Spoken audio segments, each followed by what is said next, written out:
后来继续来到云林拿来乡的延明国中，去互高阵来侵入，30多只台湾沙狗，伫个高王的指挥下，霸占着校园，看到学生各共喊，想要来抢炸弹。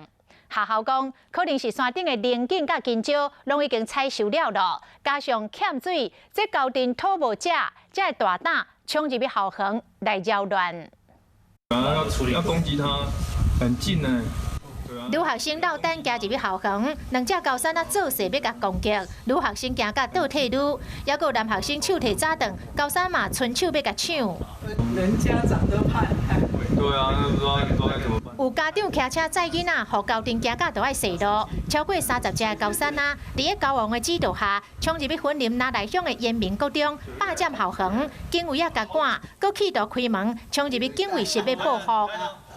晚上就是很多猴子来袭击警卫室。山上食物目前可能是短缺的状态，所以他们就大量的跑下来聚集，包括猴王都在。